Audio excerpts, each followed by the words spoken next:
Bismillahirrahmanirrahim. Assalamu alaikum, dear students. How are you? I hope you'd be fine. Cambridge Lower Secondary, Book 7, Chapter number 11, Exercise 11.1. We have completed a few questions of 11.1 and now we are heading towards question number 6. So watch the video till the end, and if you come up with any of the problems or queries, you can contact me on my WhatsApp and you can also tell me in the comment section. So let's start with question number 6, in which it says x and y are two variables and are connected by the function y is equals to x minus 5. We have talked about functions, about variables in the previous questions as well. So if you haven't watched the video related to question number 1 till 5, first go through them so you'll have a better understanding. So in this question, we are provided with the function as y is equals to x minus 5. Let us first assess what does y is equals to x minus 5 mean. So if we look at it and let us suppose a value for x. Acha, they have already asked in part A, find three possible pairs of values for x and y. So we have to write down the values of x and we will find out the corresponding values for y. So let's suppose x is equals to, let's take one of the values as negative, that is -2. And in the second one, we'll take x is equals to 0. And then in the third one, we'll suppose x is equals to, or let us make a table. Why not? Let's make a table. For the values of x and y, let's make a table. Okay. And in this table, we are going to write down the values of x in the first row and the values of y in the second. So let's suppose the first value of x is -2. The second value of x is 0.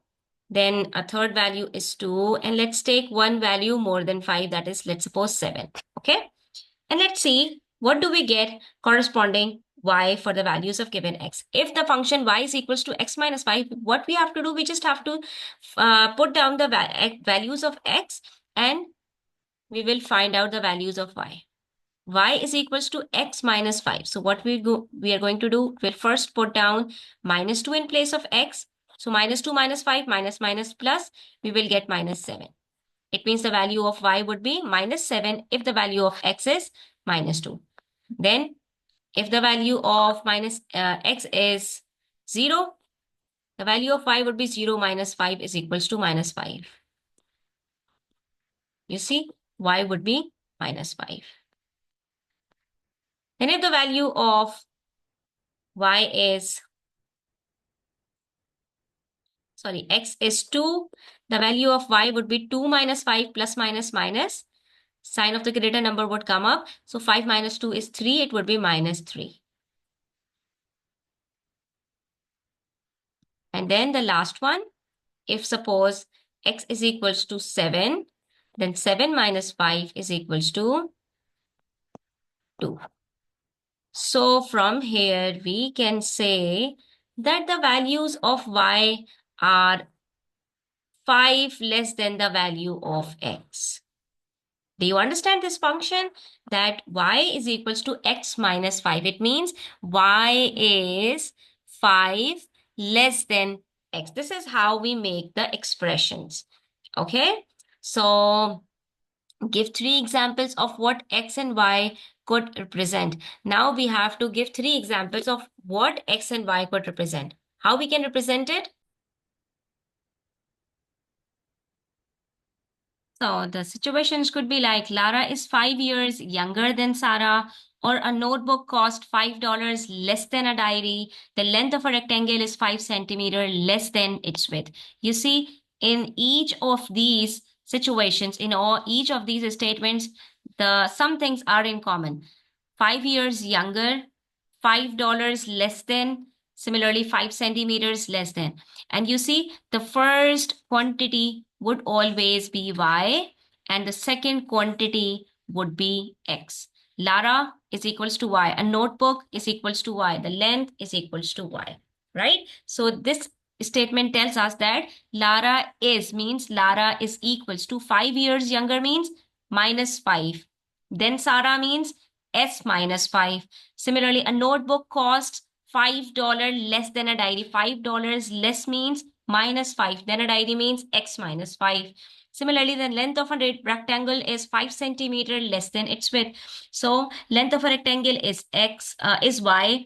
Is means is equals to y is equals to 5 centimeter less means minus 5. Then its width is supposed by x. Breadth and width means the same. So you can say width is equals to x. So it would be x minus 5. So you see, you can make any sort of examples using these sort of functions, and it is the reverse of what we have done so far in from question number 1 till 5. Earlier we were provided with the statements and we have to transform them into the functions, and now they have provided us with the function and then we have to transform them into back the statements. Now we have to compare the answers to part B with the partner answers, and you agree that your examples are sensible or not. So this is how, if you're going to make the statements, your statements would be absolutely correct. And you can go check the previous statements that we have come up with, question number 1, 2, 3, 4, 5. So you can relate the questions with the previous questions and it would make easier for you to solve the questions further.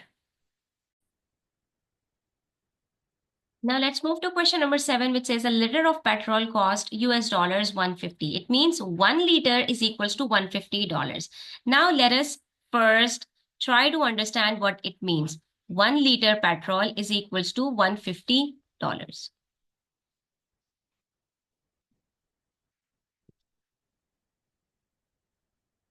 It means 2 liters. Before even moving further, we can relate this example with our real life situations, that if 1 liter petrol is equals to 250, it means 2 liter would be 150 multiplied by 2. Similarly, 3 liters would be 150 multiplied by 3. So you see, in this situation, 150 is constant. This is the relation between the two functions. 1 liter, on one hand we have a liter and on the other hand we have dollars. But what is the connection between the two? The liters are less than the dollars. Okay, so the more the liters, the more the dollars. And if we suppose liters as y, since it is the subject, so this would be x. Okay, and what relation we can build over here? So it would be like 1y is equals to 150x. What does it mean? It means y is equals to 150x. Whatever is the value of x, we will simply multiply it by 150 and we will get the value of y. Okay, so liters would be x over here and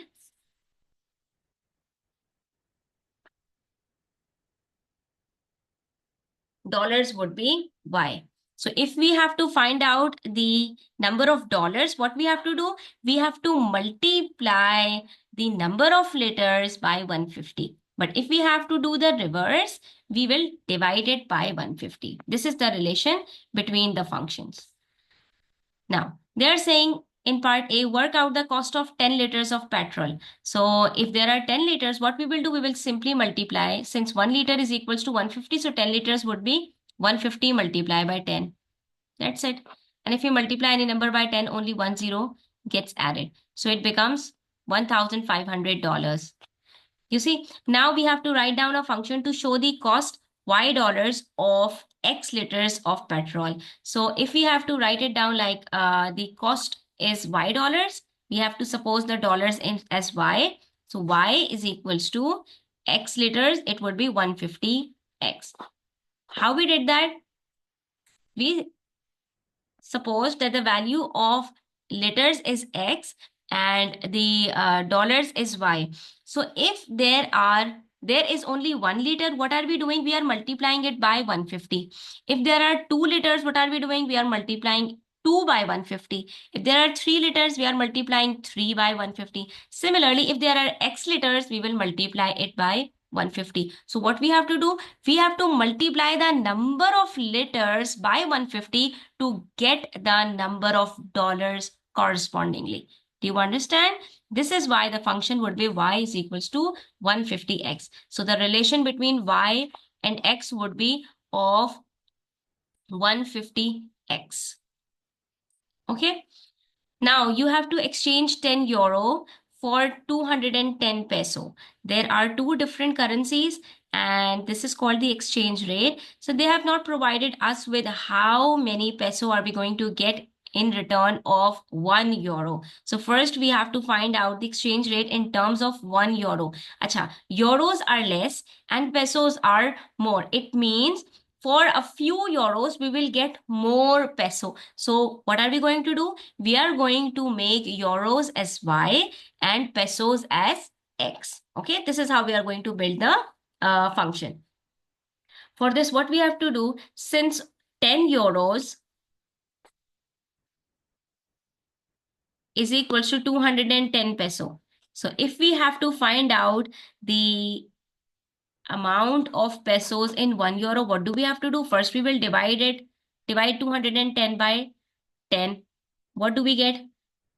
0, 0 cut. The answer would be 21 peso. It means we will get 21 peso in return of 1 euro.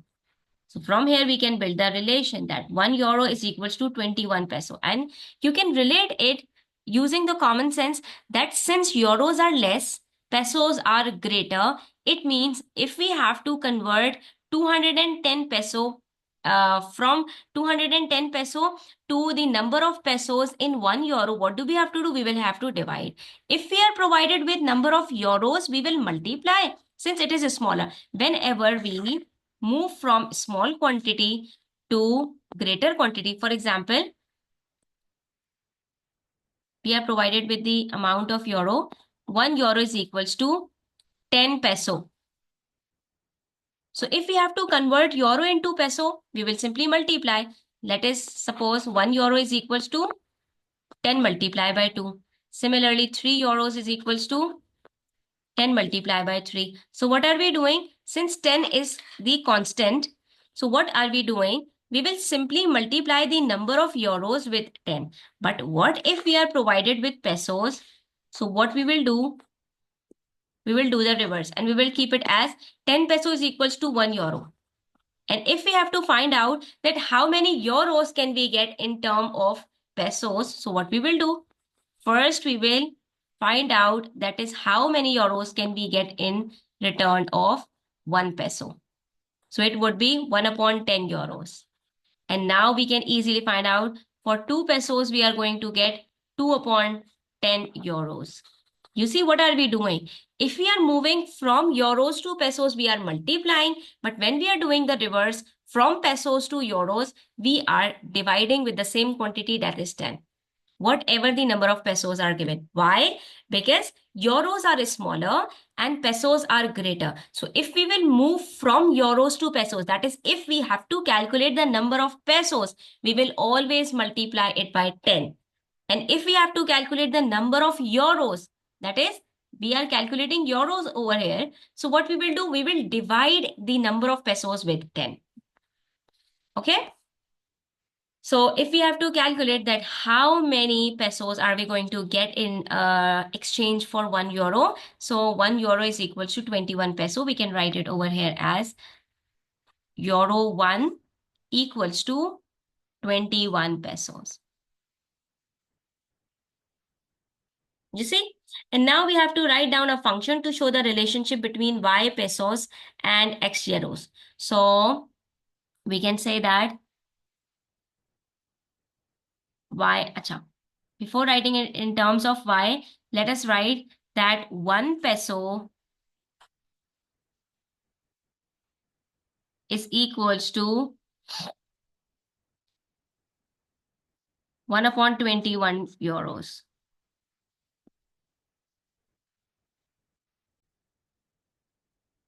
Or let us write it in simple ways. We can say that 21 peso is equals to $1, 1 euro multiplied by 21. Similarly, 2 euro multiplied by 21 is equals to 42 peso. So if we have to calculate the number of pesos, what do we have to do? We will simply multiply the number of euros with 21. If there are 3 euros, it would be 3 multiplied by 21. That is 63 pesos. You see? So we can say that for how many euros? For X euros, we just have to multiply X by 21. We will get Y pesos. This is how easily we can find it out. So it means Y pesos is equals to 21 euros. It means that if we have any number of euros and we multiply it by 21, we can easily calculate the number of pesos in term of that particular euros. So this would be the function for pesos and euros. Now let's do the question number 9, which is of the same sort. Again, we are provided with an exchange rate of US dollars and Libyan dinars. And this relationship has been provided us with in a function form. So where US dollars are expressed in terms of X and Libyan dinars is equals to Y. And the function is Y is equals to 1.5X. It means the Libyan dinars is Y and X is US dollars. So 1.5 dollars, sorry, in $1 we will get 1.5 into 1 Libyan dinars. This is what it means. So what are we going to write related to it? It means for $1, we will get 1.5 dinars. It also means that if we have any number of dollars, we will simply multiply it by 1.5 to get the number of Libyan dinars.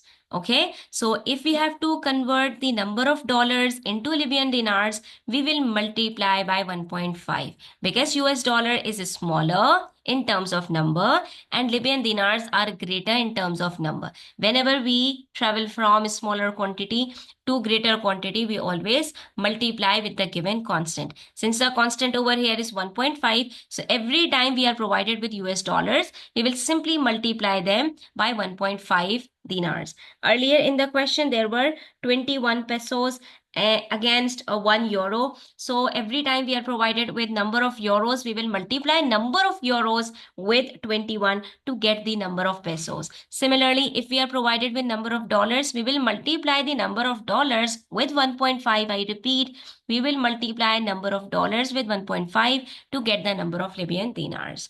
Now we have to describe the relationship in words. We have already written it in part. You can exchange $1 for 1.5 dinars. That is, if you give me $1, I will give you 1.5 dinars. If I will give you $1, you will give me 1.5 dinars. Okay. In exchange of $1, I can get 1.5 dinars. Okay.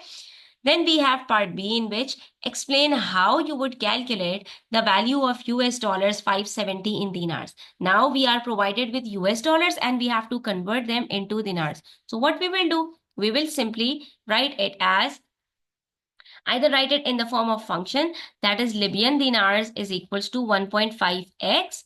So since we are provided with a US dollars, which is x, so what we will do, we will multiply 1.5 with 570 and we will get the answer. Simple. If we are provided with dollars, we will have to multiply. If we are provided with the dinars, we will have to divide. So 1.5 multiply by 570, how are we going to multiply it? So if we multiply 1.5 with 10, the 0 of 570 would cut and we will be left with 15. And now we can multiply 57 with 15 easily. This is how you will multiply now. 5 sevens are 35. 5 fives are 25 plus 3 28. Cross 1 sevens are 7, 1 fives are 5. Now if we add up them, we will get $855. It means we will get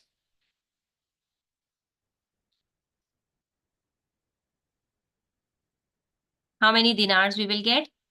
We will get Y means dinars. So let's write Y is equals to 855 dinars. It means if I will give you $570, you will give me 855 dinars. Okay. Or it means I can get 855 dinars in exchange of $570. But in part C, it says, explain how you would calculate the value of 570 dinars in US dollars. Now we have to calculate the number of US dollars. And I told you that we will get less US dollars in exchange of dinars. We will get more dinars in exchange of US dollars. Like if I have US dollars, I will get more dinars.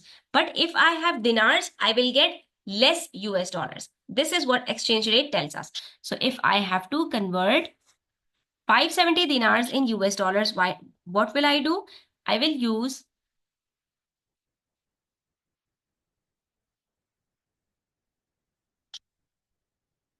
y is equals to 1.5x. But now, am I provided with the value of x or y?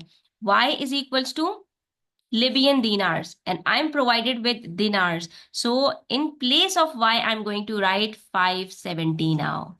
Earlier, I was writing 570 in place of x. Now I'm writing 570 in place of y. And I have to find out the value of x. So what will I do? I will write it as 1.5x is equals to 570. What have I done? I have just shuffled their places. I moved 570 from left hand side to the right hand side and 1.5x from the right hand side to the left hand side. Why I am doing this? Because I have to make x the subject now, and it would be x is equals to 570 upon 1.5. Now what am I doing? Earlier I was multiplying the number of dollars with 1.5. Now I have to divide 1.5 with the number of dinars. So now I can easily calculate it. Since this is a decimal number, what I will do to remove the decimal, I'll multiply both numerator and denominator by 10. And in this way, I'm going to get 5,700 upon 15. Now I can easily divide 5,700 with 15. 15 threes are 45. I'll subtract it, I'll get 12. 0 comes down, and in the table of 15, 120 comes.